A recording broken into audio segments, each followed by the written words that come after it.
Shalom sahabat KP yang diberkati Tuhan.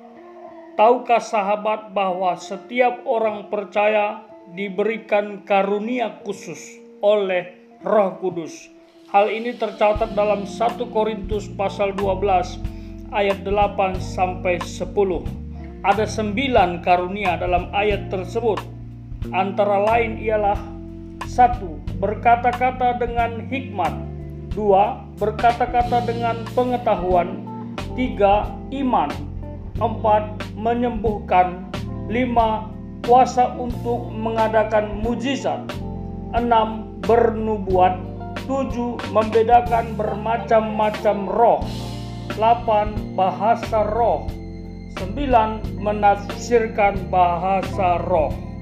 Namun sahabat, 9 karunia ini atau sebagian dari antaranya yang ada dalam diri kita diberikan Tuhan setelah kita bertobat, menerima Tuhan Yesus untuk maksud dan tujuan khusus.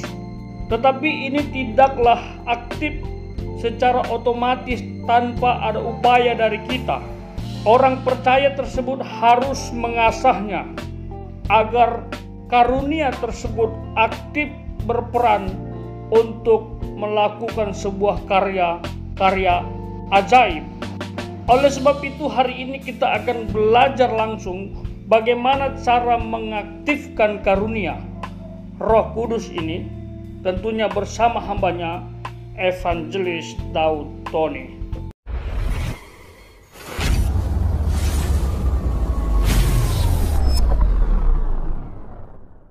Pak Daud, ya. Saya mau tanya malam hari ini tentang gimana kita ini bisa bedain roh.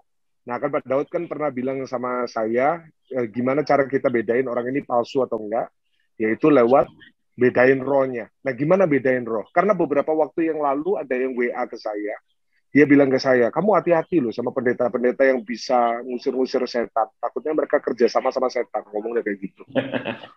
Gimana? Gini, sebenarnya gini ya. Karunia membedakan roh itu diberikan Tuhan kalau kita melangkah dalam doa pelepasan. Dan itu perlu pengalaman rohani. Iya, Pak. Nah, kedua, kan Alkitab berkata dari buahnya lah kamu akan tahu. Iya. Nah, buah-buah pertobatan. Nah, yang ketiga, dalam kasus-kasus kerasukan itu banyak kejadian itu yang asli kerasukan itu mungkin hanya 30-40%, bahkan 20%. Tetapi 50-60% itu kasus kejiwaan, histeris namanya. Nah, untuk membedakan roh itu dari Tuhan atau bukan, itu dari buah-buah pertobatan, Michael. Menurut Michael gimana? Benar, Pak. Setuju. Kita tidak boleh menghakimi, Michael. Nah, saya percaya sekali ada satu hal yang Michael ya, yaitu Tuhan membela firman-Nya. Amin. Nah, percaya enggak Michael bahwa orang berdosa pun bisa dipakai Tuhan? Amin. Nah, apakah Tuhan membela dosanya? Tidak. Tuhan membela firman-Nya. Amin. Makanya yang penting itu firman itu diberitakan, baik maupun tidak baik, gitu Michael. Iya, amin. Nah, ini pengalaman saya tentang karunia roh ya Michael ya. Iya, Pak. Yang ngajarin saya pada waktu itu tentang Roh Kudus, itu hamba Tuhan, bukan orang terkenal Michael. Iya. Itu kakak kelas saya. Iya. Kakak kelas saya, dan dia bukan orang terkenal, bukan pendeta top. Iya.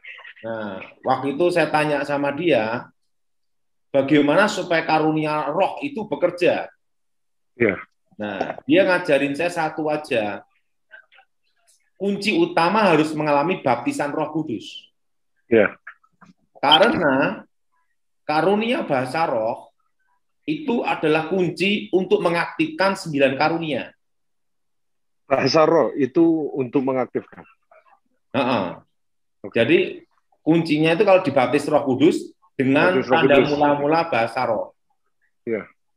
Ini pendapatnya kakak kelas saya itu, Michael. Iya.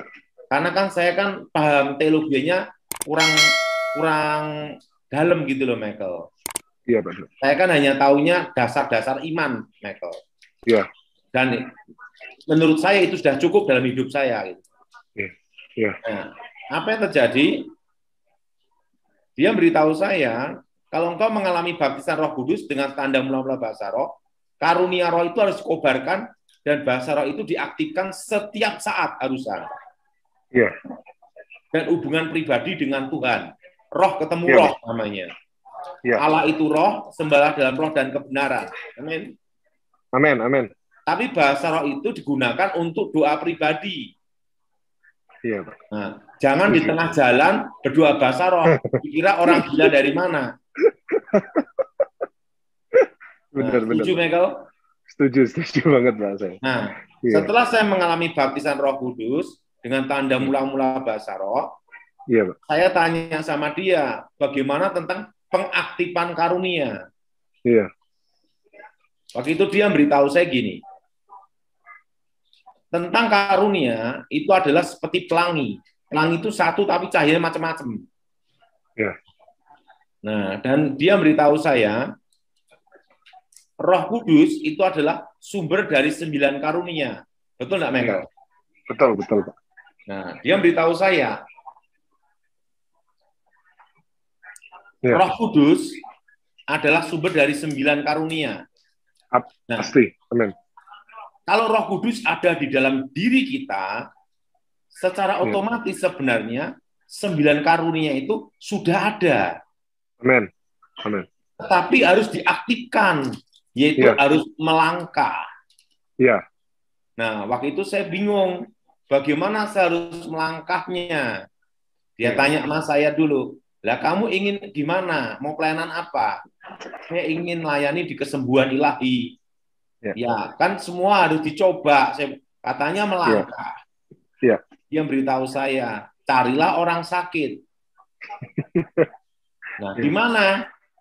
Di rumah sakit. Iya. Nah, setelah itu apa terjadi, Michael? Iya, Pak. Pergilah ke rumah sakit, tepatnya di Solo, di Panti Kosala. Iya. Ada orang sakit tipes kronis. Iya. Komplikasi, dokter memberitahu tidak boleh duduk maupun berdiri. Karena penipisan usus gitu loh. Iya, Pak. Bisa rontok katanya. Nah, iya. Waktu itu saya ke rumah sakit cari dulu yang seiman, kedua yang sakitnya ringan lah, betul nggak? Iya, betul. Untuk coba-coba. Coba dulu. Nggak taunya saya jalan ke situ dapat yang penyakit komplikasi. Setelah itu ususnya itu tipes dan rontok bisa mati kalau berduduk atau berdiri. Iya, iya. Nah, waktu itu langsung saya angkat tangan, saya berdoa bahasa roh. Saya doa bahasa roh sampai kencang-kencang gini, Michael. Kenapa? Anda kurang yakin. Gitu loh. Karena apa Anda kurang yakin? Nanti habis doa masuk penjara. Aduh, gimana ini? Waduh, tanda ini terjadi. Makanya saya tahu kalau di gereja ada doa kurang ini tanya aja, kamu kurang yakin ya? Aduh. Tiba-tiba dapat suara. Bangunkan dia, suruh duduk, lompat berdiri. Yesus. Lah, saya kaget, ini suara Tuhan atau bukan? Ini kalau bukan suara Tuhan, habis doa masuk penjara, kan gitu. Iya, benar. Nah, karena saking paniknya saya tambah gini. Iya. Terus, kenapa? Itu bukannya karena terlalu kuat iman, karena bingung. Ini suara Tuhan atau bukan gitu loh. Hah? Tapi suara itu mengatakan dengan jelas, bangunkan duduk berdiri. Nah, saya bingung. Kalau saya melangkah, kalau ini suara Tuhan. Kalau bukan gimana? Betul nggak, Michael? Betul, Pak. Nah, kalau dia langsung rontok mati, aduh, urusan polisi lagi. Nah, waktu itu saya berdoa, saya ambil keputusan melangkah. Saya ngomong sama Bapak ini, Bapak berdengun, berdiri, gitu. Dia gini, nggak boleh. Tak tak pegang pundaknya, tak suruh lompat. Kalau tak lempar dari situ, dia duduk berdiri dan terjadi sembuh. Wow. Berikan tepuk tangan semuanya yuk. Dan apa yang terjadi? Langsung sembuh. Langsung dokter cek semua sembuh. Waduh. Nah, tetapi kan saya ini tidak suka yang namanya itu direkam, diupload. Saya kurang suka, Michael. Itu secara pribadi loh ya, Michael ya. Iya. Karena saya tidak suka nyari sensasi. Saya kurang suka saya. Iya. Nah, di situ saya pegang tangan saya. Wah. Iya. Ada orang mati, Michael. Hah? Ada orang mati, mau dibawa ke kamar mayat. Tak pandang langsung. Iman belum nyampe, Michael. Yang hidup aja susah, apalagi yang mati. Iya. Saya pikir Pak Dawat bangkit karena. Nah, apa yang terjadi, Michael? Iya. Di situ saya baru mengerti karunia itu harus diaktifkan dengan kita melayani, melangkah, dan sumbernya adalah Roh Kudus. Iya, Pak. Setuju, Pak. Nah, dan apa yang terjadi? Wah, saya doain orang sakit. Nah, dalam setiap KKR gitu, Michael ya. Iya, benar. Nah, sebenarnya itu bukan hanya doa pendeta terkenal. Tidak. Itu bisa juga yang aser-aser, yang mendoakan, itu dipakai Tuhan. Nah, tapi orang kan kadang fokusnya ke pendeta terkenalnya. Iya. Nah, jadi sebenarnya segala sesuatu itu tim, Michael, bukan sendiri. Iya, Pak. Itu menurut saya loh, Michael ya. Benar, Pak. Itu semua adalah tim, bukan sendiri, Michael. Iya. Dan apa yang terjadi, Michael? Iya. Saya melayani Tuhan, saya melayani itu, Michael ya. Saya melayani Tuhan, ya. Nah, saya tanya sama kakak kelas saya ini lagi, bagaimana mengaktifkan karunia membedakan roh. Iya. Nah, dia ngomong, kamu cari orang kerasukan. Wah, ini susah, Michael. Iya, Pak. Kenapa? Lebih mudah cari orang sakit daripada cari orang kerasukan. Setuju, Pak. Nyarinya di mana itu? Ya, kapan setannya masuk kan gitu. Iya. Nah, di situ ada namanya tempat KKR. Iya. Nah, waktu ada KKR loh, saya nungguin itu di belakang Michael. Iya. Nunggu apa? Kalau ada yang kerasukan. Karena kita kan mau belajar. Itu kelas 1 sekolah Alkitab saya, Michael. Iya. Kelas 1, kelas 2 lah gitu. Iya, Pak. Langsung, Michael, saya doa dalam nama Yesus. Wah. Sampai yang panitia ini bingung, ini orang nyasar dari mana gitu, Michael. Iya, Pak. Pertama biasa aja, kedua, ketiga, keempat, kelima, sampai 8, 9, karunia membedakan roh itu bekerja dengan sendirinya, Michael. Wow. Tiba-tiba saya lihat jimat di dompet. Nah, itu kelas 1 sekolah Alkitab tuh, Michael. Nah, tiba-tiba saya lihat ada kuasa-kuasa gelap, melihat kuasa-kuasa gelap. Nah, roh-roh jahat. Nah, tahu enggak, Michael, di Zoom ini pun juga karunia membedakan roh itu bekerja itu gimana caranya? Waktu itu saya bingung mau melayani Tuhan. Kita kan biasanya tatap muka. Benar, Pak. KKR gitu ya. Ini kalau Zoom gimana ngelihatnya kan gitu loh. Iya. Setuju. Nah, saya berdoa sama Tuhan. Tuhan beritahu saya, apakah aku Tuhan hanya jarak dekat? Gitu, Michael. Iya. Wow. Nah, langsung waktu Zoom pertama, kedua langsung bekerja, Michael. Karunia membedakan roh itu. Luar biasa. Jadi sebenarnya itu kalau hati kita tulus, tidak cari panggung dan sensasi, kuasa Tuhan itu bekerja, Michael. Amin. Tapi gimana, Pak? Ada orang yang meskipun juga bisa nunjukin tandanya, tapi sebenarnya ujung-ujungnya sesat, Pak. Nah, terus itu gimana, Pak? Makanya gini ya, Pak Gilbert lumayan dong. Iya. Ini kan pembimbing saya. Iya. Waktu saya mau terjun pelayanan, dia tidak boleh langsung. Dia minta saya harus sekolah Alkitab sampai lulus. Lulus nggak lulus harus lulus sampai 3 tahun minimal. Wow. Nah, jadi supaya apa, Pak Gilbert? Supaya kamu tidak ngawur, tidak sesat. Setuju. Kalau hanya pengalaman pribadi terus ngeroh, nah lama-lama jadi kebatinan. Nah, arti kebatinan itu adalah pengalaman jadi doktrin. Gitu ya. Nah, disitulah Pak Gilbert itu selalu membimbing saya sampai sekarang, Michael. Iya, Pak. Saya sampai sekarang adalah bawahannya Pak Gilbert. Iya. Nah, jadi Pak Gilbert itu atasan saya ini bawahan. Nah, makanya Pak Gilbert ini kalau telepon saya, Daud kamu ke sini, langsung saya berangkat pasti. Walaupun repot. Karena dia adalah pimpinan saya gitu loh. Nah, itu perlu ketaatan dan tunduk. Iya, kesetiaan, Mbak. Kesetiaan. Iya.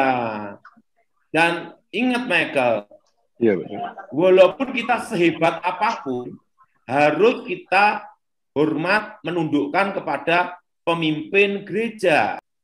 Kalau kita ingin ada kuasa bekerja dalam hidup kita, kita harus dekat Tuhan dulu. Jadi, kalau kita ini pelayanan harus motivasinya benar dulu, Michael. Nah, jangan kita ini hanya dekat dengan orang-orang kaya. Nah, jadi kita ini harus imbang. Melayani siapa saja harus kita layani, kita doakan. Nah, yang penting itu apa? Hati itu betul-betul tulus. Nah, kalau kita tulus, karunia itu akan aktif. Nah, bagaimana karunia nubuatan dan karunia mujizat itu bisa terjadi? Nah, kalau kita ini jadi pendoa syafaat, berdoa untuk keluarga kita, berdoa untuk bangsa dan negara, itu nanti karunia nubuatan, hikmat marifat itu bekerja. Nah, biasanya itu kalau kita terjun ke konselor. Nah, kadang kan gini ya, ada saat-saat kita doa, tiba-tiba kita ingat si A untuk kesembuhan, padahal kita tidak tahu kalau dia sakit. Nah, itu yang bekerja adalah karunia apa? Hikmat marifat, kata-kata pengetahuan, mengetahui hal yang tersembunyi. Jadi intinya itu satu, saudara harus melangkah. Kedua, hati yang tulus. Urapan itu bekerja, kuasa itu bekerja, kalau kita punya komitmen pelayanan yang benar. Nah, siapa yang setuju angkat tangan? Nah, jadi, saudara tidak usah cari saya. Saudara bisa berdoa sendiri, melangkah. Nah, tapi saudara harus mengalami kuncinya itu dulu. Baptisan Roh Kudus. Dan bahasa roh itu tidak diajarkan. Ingat itu. Bahasa roh itu tidak diajarkan. Tapi roh sendiri yang bekerja mengaruniakan. Nah, jadi itu sebenarnya itu tergantung hidup kita punya komitmen untuk melayani Tuhan.